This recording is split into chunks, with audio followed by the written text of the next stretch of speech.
క్రీస్తునందు ప్రియమైన సంగమ, ఆత్మదేవుని ఆత్మ శక్తిని బట్టి, ఆత్మదేవుని మహాకృపను బట్టి నేటి దిన ఉదయకాల ఆరాధనలో చదవబడినటువంటి 3 వాక్య భాగములు మనం చూసినప్పుడు, తండ్రి పిల్లల ఎడల ఏ రీతిగా తన ప్రేమను చూపిస్తారు. తండ్రి అనగా మన భాషలో నాన్నగారు, ఫాదర్ అనే భావంతో కూడిన మాటలను మనము పలుకరిస్తూ ఉంటాం. అలాగే ఈ దినమున లూకా సువార్తలో చదవబడినటువంటి వాక్య భాగములలో ఒక తండ్రి, ఒక కుమారుడు. కుమారుడేమో తన స్వేచ్ఛను ఉపయోగించుకొని తండ్రి యొద్ద నుంచి ఆస్తిని తీసుకుని ఆస్తిని దుర్వ్యాపారములకు హెచ్చించి తన యొక్క జీవన క్రమాన్ని పాటు చేసుకొని ప్రాయశ్చిత్తముతో వాళ్ళందరికీ తండ్రి యొద్దకు వచ్చినప్పుడు తండ్రికి ఇష్టం లేని క్రియ చేశాడు. తండ్రికి ఏ మాత్రము కూడాను ఆయన చేసిన క్రియలు ఇష్టమే లేదు. అంత మాత్రమే కాకుండా భ్రష్టత్వంలోకి వెళ్ళిపోయి తన జీవితాన్ని పాటు చేసుకొని ఎందుకు కొరగాని వాడిగా మళ్ళా తండ్రి వద్దకు వచ్చి నిలబడ్డాడు. అయినప్పటికీ తండ్రి తనను బాల్య దశ నుంచి భయభక్తులతో, దేవుని యందు భయభక్తులతో పెంచాడు. జాగ్రత్తగా వినండి. తండ్రి కుమారుని వాక్యానుసారం పెంచాడు. తండ్రి కుమారుని వాక్యానుసారం పెంచి వాక్యానుసారం ఎదగడానికి ఆ బిడ్డను స్థిరపరిచాడు. అయితే మధ్యలో సాతానుడు ఆ యొక్క బిడ్డను బలహీనపరిచి తనకున్నటువంటి మానవ బలహీనతలను తీసుకుని వెళ్ళి యవ్వన ప్రాయంలో తనకున్నటువంటి దుర్వ్యాపారములుగా వ్యభిచారము, బంతులు, త్రాగుడు ఇవన్నీ కూడా అలవాట్లు చేసుకుని తండ్రికి విరోధంగా ప్రవర్తించాడు. అంత మాత్రమే కాకుండా దేవునికి విరోధంగా ప్రవర్తించాడు. దేవునికి విరోధంగా ప్రవర్తించాడు, తండ్రికి విరోధంగా ప్రవర్తించాడు. దేవునికి ఏ మాత్రము కూడా భయం లేకుండా తన జీవితాన్ని భ్రష్టత్వపోతున్నాడు. సామెతల గ్రంథంలో ఒక మాటను చదువుకుందాం. 16వ అధ్యాయము 6వ వచనంలో ఒక సత్యాన్ని తెలియజేస్తున్నాడు దేవాది దేవుడు. 16వ అధ్యాయము 6వ వచనంలో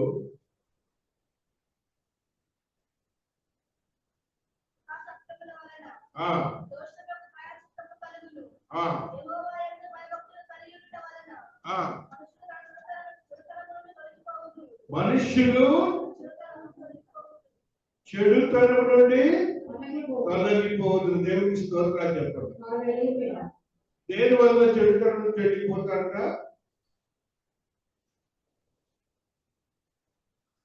యెహోవా యందు భయభక్తులు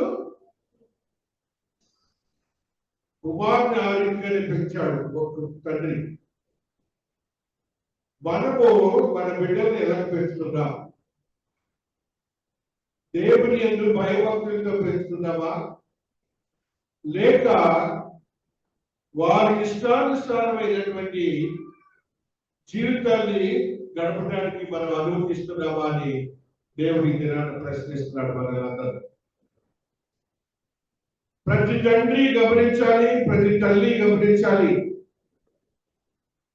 బిడ్డలు ఏ రీతిగా మనం పెంచుతున్నాము.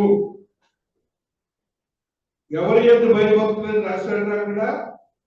యెహోవా యందు భయభక్తులు.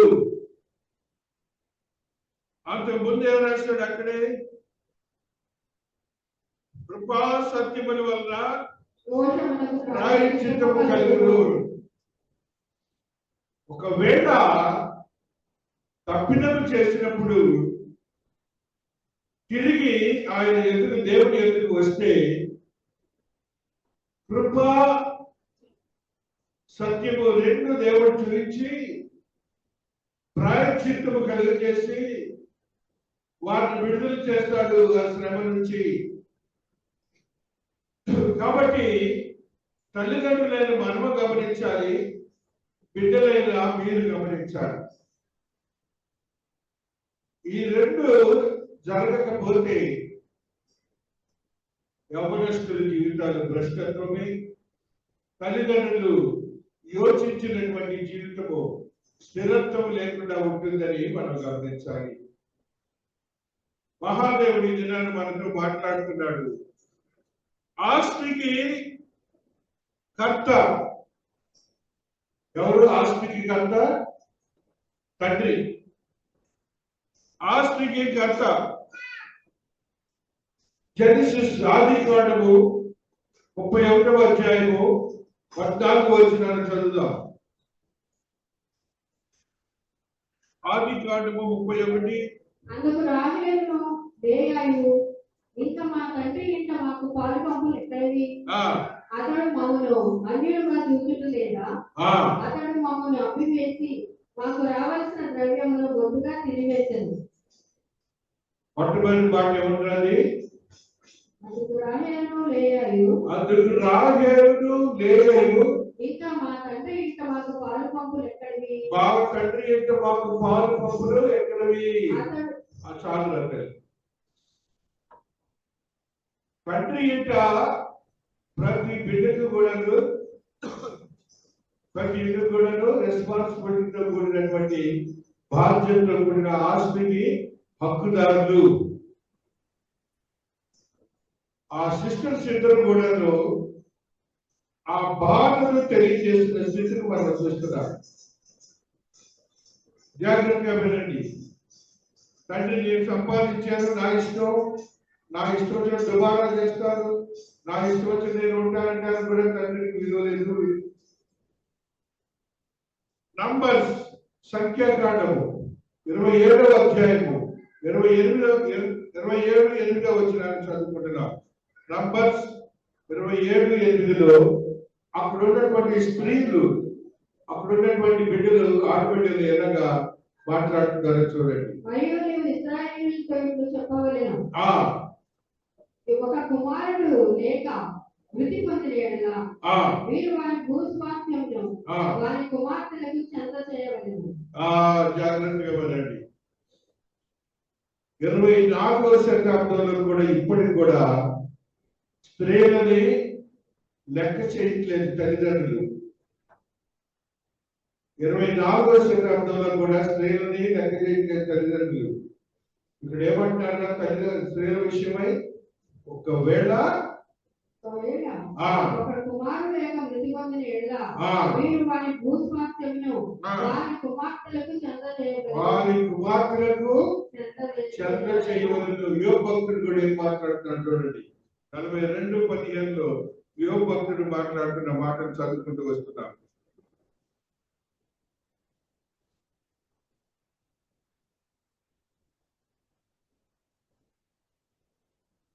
ఆ దేశమంతటను లోటు కుమార్తెలంత సౌందర్యవంతులు కనపడలేదు. వారి తండ్రి వారి సహోదరులతో పాటు వారికి స్వాస్థ్యములను ఇచ్చెను. వారి తండ్రి వారి సహోదరులతో పాటు వారికి స్వాస్థ్యములను ఇచ్చారంటే వారికి ఆస్తిని ఇచ్చారు. ఎప్పుడండి బైబిల్ రాయక ముందు ఈ పుస్తకం రాశారు. మొట్టమొదటి పుస్తకం యోబు పుస్తకం అనగా ఆ దినాల్లోనే స్త్రీలకు ఎంత మిగిలించాడో చూడండి. తండ్రి ఆస్తిని ఏ విధంగా ఆ మాట మరి ఒకసారి చదువు. యోబు భక్తుడు రాసిన గ్రంథాలు. వారి తండ్రి వారి సహోదరులతో పాటు వారికి స్వాస్థ్యములను ఇచ్చెను. వారి సహోదరులతో పాటు వారికి స్వాస్థ్యములను ఇచ్చెను. ఆ రీతిగా ఆస్తిలను ఆడపిల్లలకి మగపిల్లలకి ఆస్తులు ఉంటాయని ఈ తండ్రి ఏం చేశాడంటే కుమారునికి ఇచ్చాడు. ఈ కుమారునికి ఆస్తి ఇచ్చాడు. ఈ కుమారుడు ఏం చేశాడంటే దుర్వ్యాపారమునకు చూడండి 30వ వచనాన్ని చదువుతున్నాం. 15వ అధ్యాయము. అయితే ఈ ఆస్తిని వేశ్యలతో తినివేసిన ఈ కుమారుడు రాగానే, అయితే ఇక్కడ చూడండి ఈ ఆస్తిని ఒక కుమారుడు పెద్ద కుమారుడు అంటున్నాడు. ఈ ఆస్తిని వేశ్యలతో తినివేసిన ఈ కుమారుడు రాగానే వీరి వరకు రొమ్మిన గోడను వధించమని చెప్పాడు. చూడండి తండ్రి ఆస్తిని ఒక కుమారుడు ఏం చేశాడు? వృధా చేశాడు. తండ్రి యొక్క ఆస్తిని ఒక కుమారుడు వృధా చేశాడు. ఏం చేశాడు? వేశ్యలతో దుర్వ్యాపారం చేశాడు. కాబట్టి ఆ యొక్క బిడ్డని ఏం చేయాలి ఇప్పుడు తండ్రి? ఆ బిడ్డని ఏం చేయాలి? కథ తీసుకొని కొట్టాలి కదా, ఇంట్లోకి రాని కూడా చేయాలి కదా. అయితే ఈయన అంటున్నాడు చూడండి, అతన్ని ఏ రీతిగా 20వ వచనాన్ని చదువుకుంటూ వస్తున్నాం. వాడు ఇంకా దూరంగానే ఉన్నప్పుడు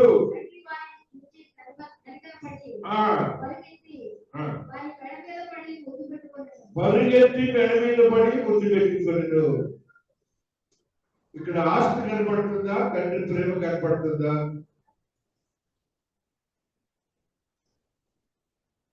తండ్రులందరూ గమనించాలి, తల్లులందరూ గమనించాలి.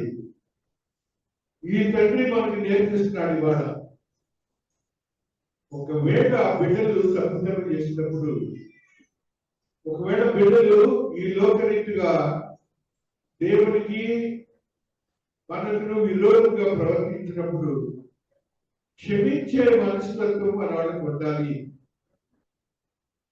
ఇక్కడ తండ్రి అదే చేస్తున్నాడు, క్షమించే మనస్తత్వం.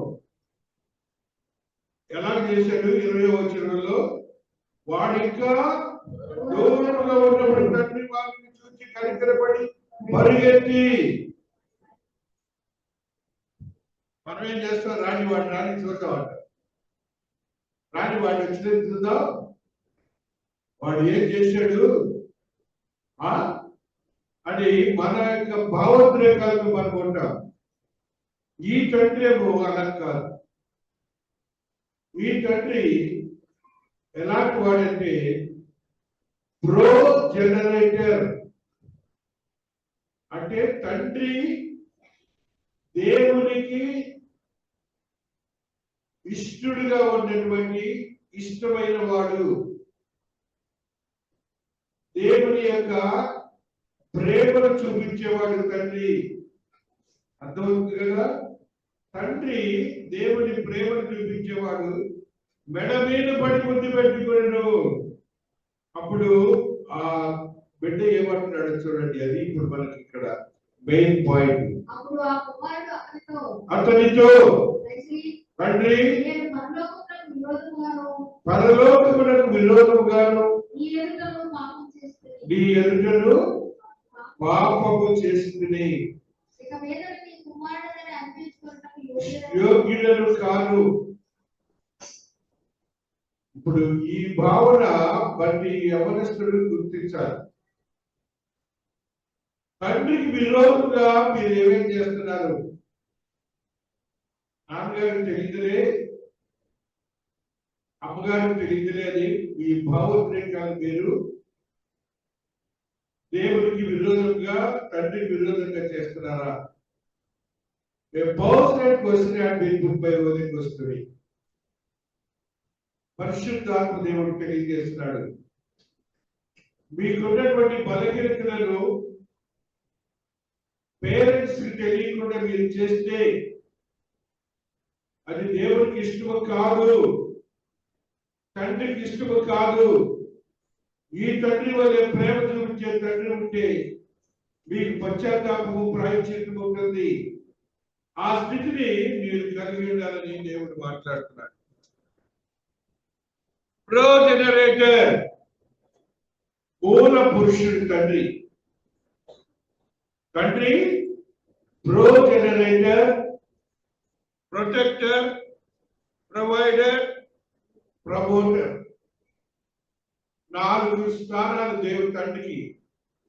ఏమిటి? మూల పురుషుడు.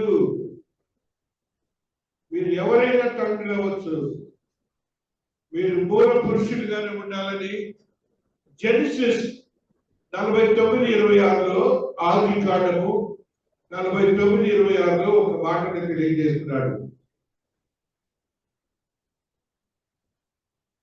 ఆది కాండము 49:26. నీ తండ్రి దీవెనలు నీ తండ్రి దీవెనలు నా పూర్వీకుల దీవెనలపై నా పూర్వీకుల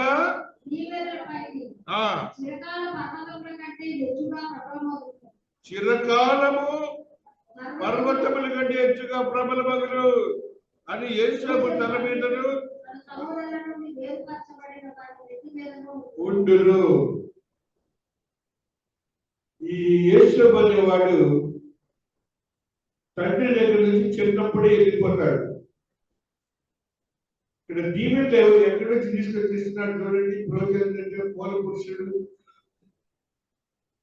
ఆడ సహోదరుని అందరూ కూడా దీవెనలు తీసుకొని వచ్చి యేసు తల మీద పెడుతున్నాడు.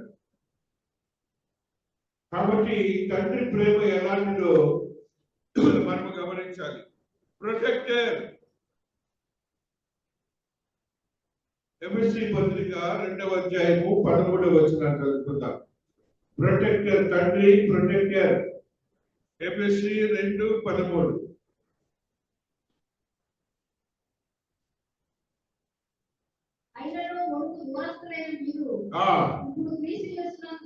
ఇప్పుడు క్రీస్తు యేసునందు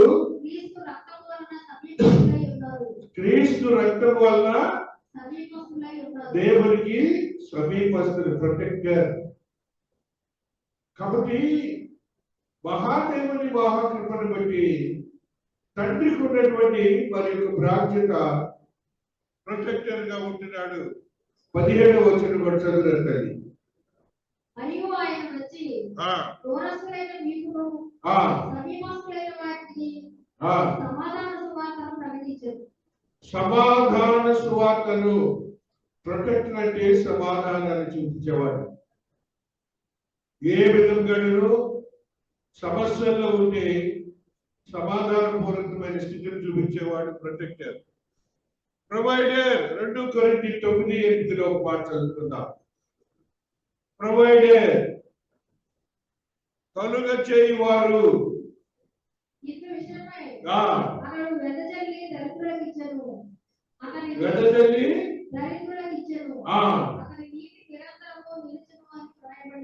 అతని నీతి నిరంతరము నిలుచును.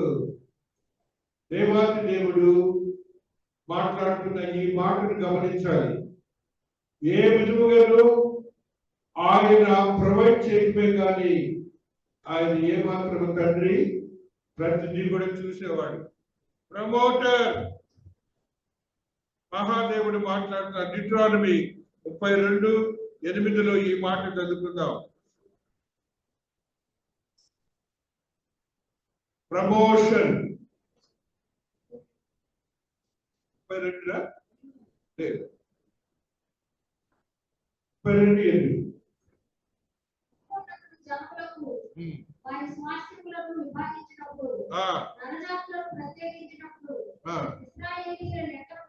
ఇశ్రాయేలీయుల లెక్కలను బట్టి ప్రజలకు ప్రమోషన్ అంటే ఎలా ఉంటాడంటే సరిహద్దులు అంటే నీకు ఇది ఆస్తి నీ ఉంటావు ఇలాగు అని బిడ్డల విషయంలో తనకున్నటువంటి బాధ్యతలను నెరవేర్చేవాడిగా ఉంటాడు తండ్రి. ఆశామాషిగా తండ్రికి ఉన్నటువంటి బాధ్యతలు, ఆ బాధ్యతలను మనం గుర్తించాలి. 4 మాటలు చెప్పారు: ప్రో-జనరేటర్, ప్రొటెక్టర్, ప్రొవైడర్, ప్రమోటర్. ఇది తండ్రి యొక్క గుణము. తండ్రి యొక్క గుణాలు ఇవన్నీ 4 గుణాలు. మరి తండ్రి గుణాలు ఎలా ఉంటే బిడ్డలు ఎలా ఉండాలి? బలహీనులుగా ఉండి తమ తమ పనులను బలహీనతలకు వెళ్ళి తండ్రులకు విరోధంగా జీవిస్తారా? లేదు లేదు. చూడండి, దేవాది దేవుడు తెలియజేస్తున్న ఈ మాటలను ఒకసారి చదువుకుందాం. బాధ్యత గల తండ్రి ఏం చేస్తాడు? బాధ్యత గల తండ్రి బిడ్డల్ని ఏం చేస్తాడు? తండ్రి వచ్చినప్పుడు తల్లి కూడా మీరు గుర్తించండి. ద్వితీయోపదేశకాండము 6వ అధ్యాయము 7వ వచనంలో బాధ్యత గల తండ్రి యొక్క భావోద్రేకాలు ఎలా ఉంటే చూడండి. నీవు నీ కుమారులకు వాటిని అభ్యసింపజేసి నీ ఇంట కూర్చుంటున్నప్పుడును త్రోవలు నడిచినప్పుడును లేచినప్పుడును వాటిని గురించి మాట్లాడవలెను. సూచనగా వాటిని నీ చేతికి కట్టుకొనవలెను. దేవుడు చెప్తున్న మాట్లాడి ఇవన్నీ కూడా మనం బిడ్డలకు ఏ విధంగా దేవుని వాక్యం నేర్పిస్తున్నాం, బిడ్డలు ఏ విధంగా వాక్యానుసారం జీవిస్తున్నాం అనే మాటను చెబుతున్నాడు. 20వ వచనం కూడా చదువున తల్లి. నీ కుమారుడు మన దేవుడైన యెహోవా మీకు ఆజ్ఞాపించిన శాసనములు, కట్టడలు, విధులు ఏమని నిన్ను అడుగునప్పుడు నీవు నీ కుమారునితో ఇట్లనుము. మనం ఐగుప్తులో ఫరోకు దాసులమై ఉండగా యెహోవా బాహుబలము చేత ఐగుప్తులో నుండి మనలను రప్పించెను. యెహోవా బాహుబలము చేత బానిసత్వం నుంచి మనం బయటికి రావడానికి వాక్యానుసారం జీవించడమే. అది మనం మొరపెట్టినప్పుడు ఆయన ఆ బానిసత్వం నుంచి విడుదల చేశారు అనే భావన మనం కలిగి ఉండాలి. అదే రీతిగా మరి యొక్క మాటని చదువుకుంటాం. సామెతల గ్రంథము 22:6 వచనాన్ని చదువుకుంటూ వస్తున్నాం.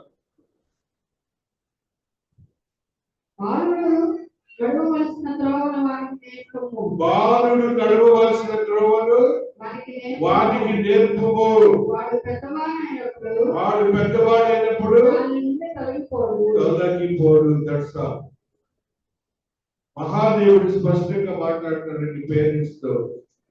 ఈ తరంలో ఉన్న పేరెంట్స్ ఎలా తయారయ్యారంటే మాటలు వింటలేదు అని అంటున్నాడు. ఇక్కడ ఏమంటున్నాడు?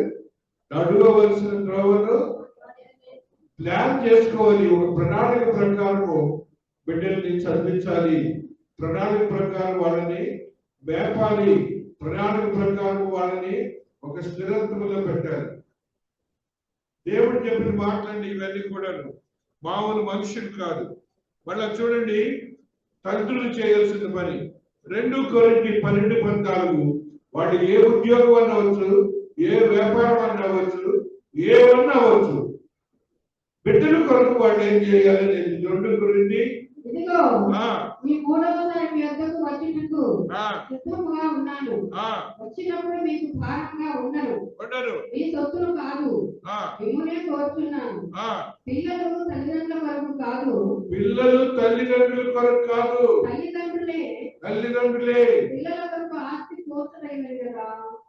తల్లిదండ్రులే పిల్లల కొరకు ఆస్తి కూర్చుకోసరైనది కదా.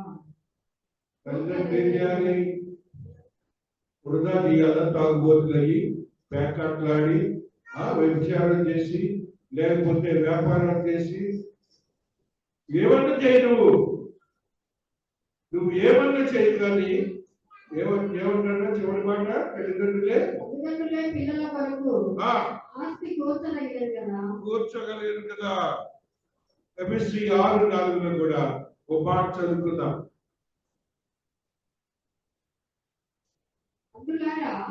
మీ పిల్లలకు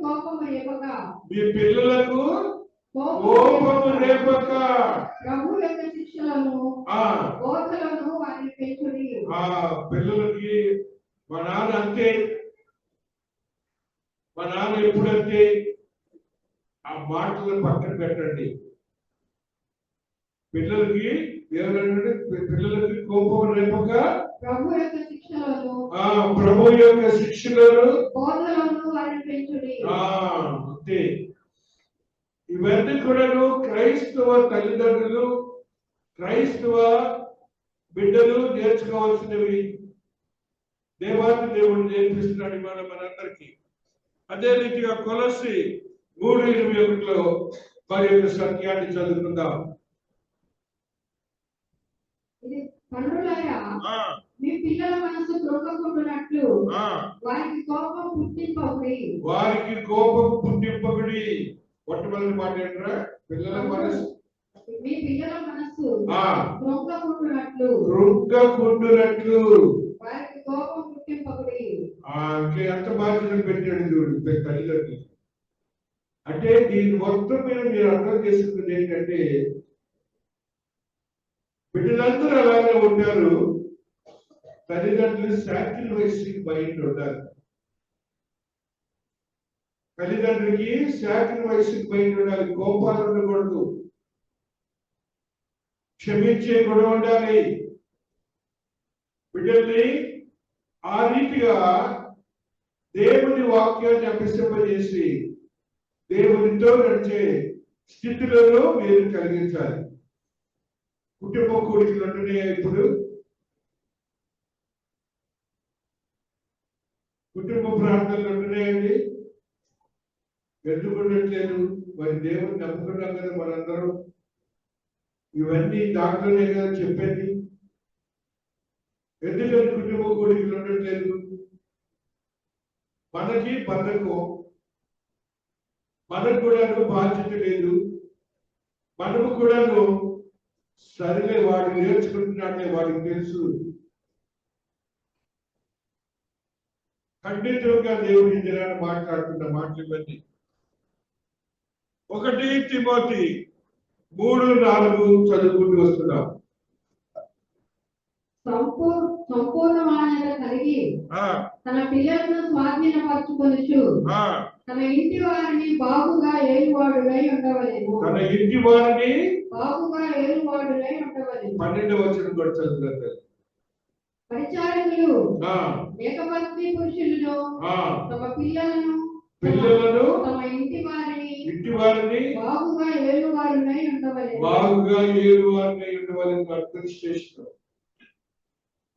వాడి ఇంట్లో పోతున్నాడే వస్తాడే వాడికి తెలుసు అనేది పక్కన పెట్టండి. నీ బాధ్యత అనేది నువ్వు నెరవేరుస్తున్నావా లేదని దేవుడు అడుగుతున్నాడు.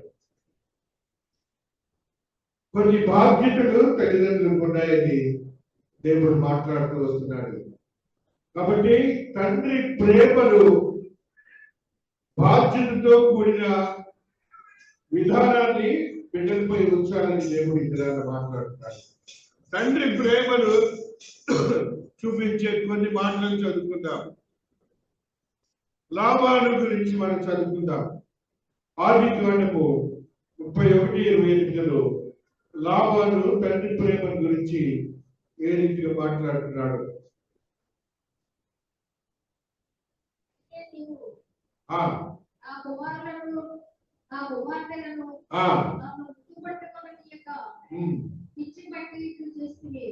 పిచ్చి బట్టి చేస్తుంది. పిల్లలు పెళ్లి లేని అల్లుడి గారు తీసుకెళ్తున్నాడు.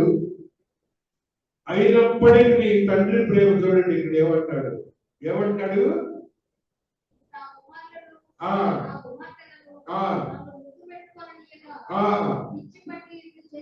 చూసారా తండ్రి ప్రేమ ఎలా ఉందో?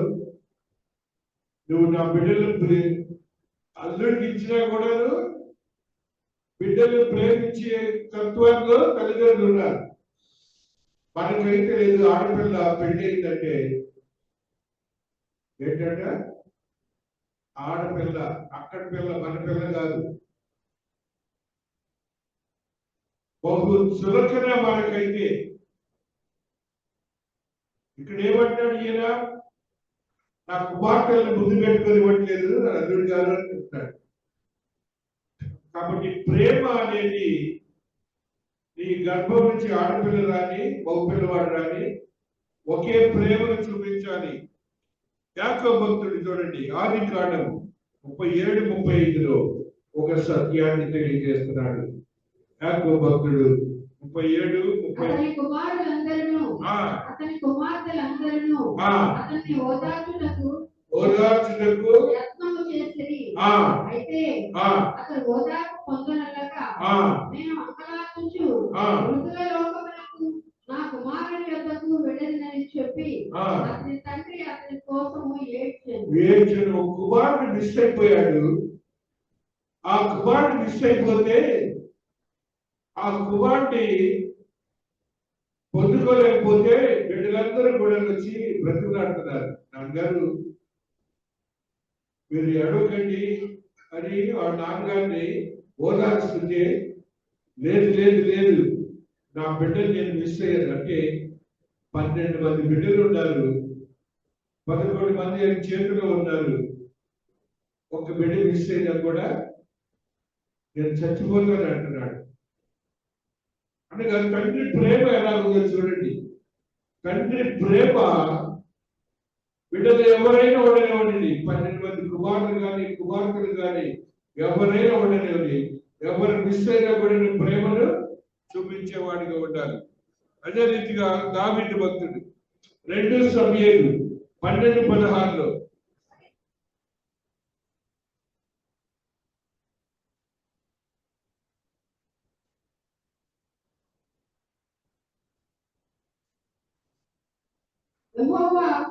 ఊరియా భార్య దావీదు వద్దన బిడ్డను మొత్తినందున అది బహుగా జబ్బుపడింది. దావీదు ఉపవాసం ఉండి లోపలికి పోయి రాత్రి అంతయు నేల పడి ఉండి దేవుని బతిమాలగా. బిడ్డ గురించి వాళ్ళ నాన్నగారు ఉపవాసం ఉండి ఏడ్చి ప్రార్థన చేస్తున్నాడు. కాబట్టి తండ్రి ప్రేమ ఎలాంటిది ఉంటుంది? సాక్రిఫైసింగ్ ప్రేమ ఉండాలి. అదే రీతిగా మనం ఈ దినాన్ని చదువుకున్న లూకా సువార్తలో ఈ మాట కూడా చదువుతున్నాం. 15వ అధ్యాయము 20వ వచనాన్ని చదువుకుంటూ వస్తున్నాం. వాడు ఇంకా దూరంగా ఉన్నప్పుడు తండ్రి వారిని చూసి కనికరపడి పరిగెత్తి వారి మెడ మీద పడి ముద్దు పెట్టుకొనెను. తండ్రి ఈ విధంగా చేస్తుంటే బిడ్డలు ఎలా చేస్తున్నారు? ఎఫెసీ 8:18 చదవండి.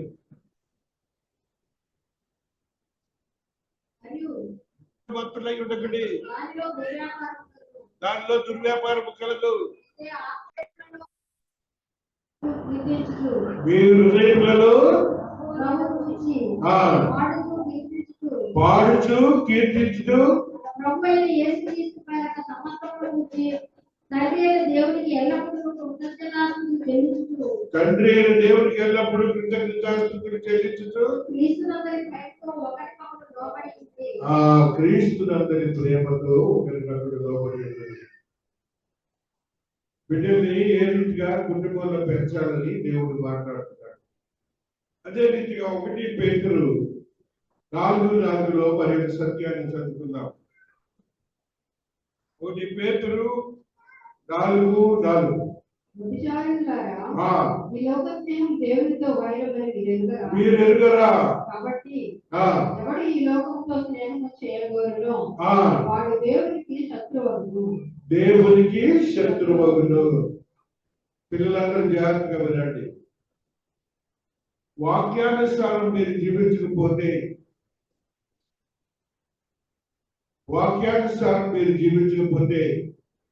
దేవుడికి ఏమవుతారు? శత్రువులు. ఇంగ్లీష్ లో చెప్తే ఎనిమీస్.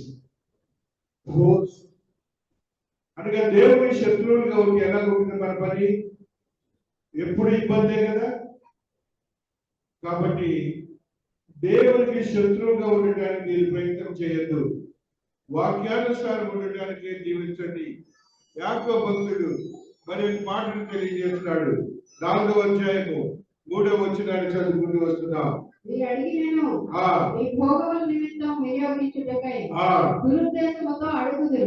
దురుద్దేశంతో అడుగుదురు. అది దేవుని మీరు చదువుకోవడం కానీ, మంచి మార్కులు కానీ, ఫస్ట్ క్లాస్ రావాలని కానీ, ర్యాంకింగ్ ఉండాలని కానీ, ఇవన్నీ కూడా అవసరమే. ఉద్దేశం ఏంటి? ఈయన దేవుడు ఎతికీయుడు అనే భావన కాదు. మంచి ఉద్దేశం కలగాలి. నా దేవుడే ఈ కార్యం చేయాలి, నా జ్ఞానము శూన్యము, నేను అడిగినది దేవుడు ఇస్తాను, నేను పొందుకుంటాను అనే భావన మీలో ఉద్భవించాలని కుమార్తెలు చెప్తున్నాడు. కాబట్టి నాకు ట్రైనింగ్ అయ్యాను, నాకు ఉద్యోగం రాలేదు, ఇవన్నీ పక్కన పెట్టండి. మహాదేవుడు రెడీకున్నాడు నీకు ఇవ్వడానికి. 8వ వచనం కూడా చదువుతారు. దేవుని ఎదురు రండి, అప్పుడు ఆయన మీ ఎదురు వచ్చును. మీ చేతులను శుభ్రం చేసుకోండి, దేవనస్తులారా మీ హృదయములను పరిశుద్ధపరచుకోండి. హృదయములను పరిశుద్ధపరచుకోండి. దేవుడు చెప్తున్న మాట్లాడి వ్యాకులపడుడి, దుఃఖపడుడి, ఏడుగుడి, మీ నవ్వు దుఃఖమునకును చింతను మార్చుకొనండి. నవ్వు దృష్టికి మిమ్మల్ని మీరు తగ్గించుకోండి. హెచ్చించును. కాబట్టి మహాదేవుని మహాకృపను దేవుడు మాట్లాడుతున్నాడు. చివరిగా ఎఫెసీ 2:17 చదువుకొని ముగించుకుంటున్నాం. ఎఫెసీ 2వ అధ్యాయము 17వ వచనాన్ని చదువుకుంటూ వస్తున్నాం. మరియు ఆయన వచ్చి దూరస్తులైన మీకును సమీపస్తులైన వారికి సమాధాన సువార్తను ప్రకటించెను. ఆయన ద్వారానే ఉభయులము ఒక్క ఆత్మయందు తండ్రి సన్నిధికి చేరగలిగి ఉన్నాము. మనమందరం కూడా సమాధాన సువార్త దేవుడు ఇచ్చాడు మనకి. నువ్వు ఏ విధంగా జీవిస్తావో నీకు తెలియదు. ఈ దినాన ఆ యవనస్తుడైనటువంటి బిడ్డ తప్పిదం చేసి తల్లిదండ్రుల దగ్గరికి వచ్చినప్పుడు, తండ్రి దగ్గరికి వచ్చినప్పుడు తనకున్నటువంటి భావోద్రేకాలన్నీ పక్కన పెట్టి ప్రేమించిన స్థితిని చూపిస్తున్నాడు. మనమైతే దేవునికి విరోధంగా, తండ్రికి విరోధంగా జీవిస్తున్నాం. ఆ రీతిగా ఉండకండి. మహాదేవుడు నేను ఆశీర్వాదకరంగా మార్చబోతున్నాడని నీవు గమనించాలి. ఆత్మీయతో కూడిన ఆశీర్వాదకరమైన స్థితిగతులు స్థిరపరుస్తున్నాడు నీ దేవుడు. నిన్ను ఆశీర్వదించి ఆత్మీయంగా బలపరిచి దేవునికి ఇష్టడుగా ఉండడానికి వాక్యానుసారమైన కుటుంబంగా స్థిరపరుస్తున్నాడని నువ్వు గుర్తించాలి. Keeping all these things aside, కుటుంబాన్ని ఎలా పెంచుతున్నాడు దేవుడు? భయభక్తులతో ఆయన యందు ప్రేమాభిమానములు చూపించే తల్లిదండ్రులుగాను బిడ్డలుగాను ఉండాలని, ఒక ప్రత్యేకమైన గుంపుగా ఆ కుటుంబం ఉండాలని దేవుని ఉద్దేశమై ఉన్నది. అందుకని ఆది కాండ మొదలుకొని క్రొత్త నిబంధన వరకు ఉన్నటువంటి భక్తులైనటువంటి వారి కుటుంబాలను, వారి ప్రేమలను, వారి బిడ్డలను వేరుగా దేవుడు ఈ దినాన్ని చూపించాడు. మీరందరూ గమనించి మీ ఆత్మీయతలను స్థిరపరిచి ఒక నూతనమైన అనుభవాన్ని చూపించాలని ఆత్మదేవుడు మాట్లాడుతున్నాడు. దేవుడు ఈ పరిశుద్ధ వాక్యమును దీవించి ఆశీర్వదించును గాక. ఆమేన్.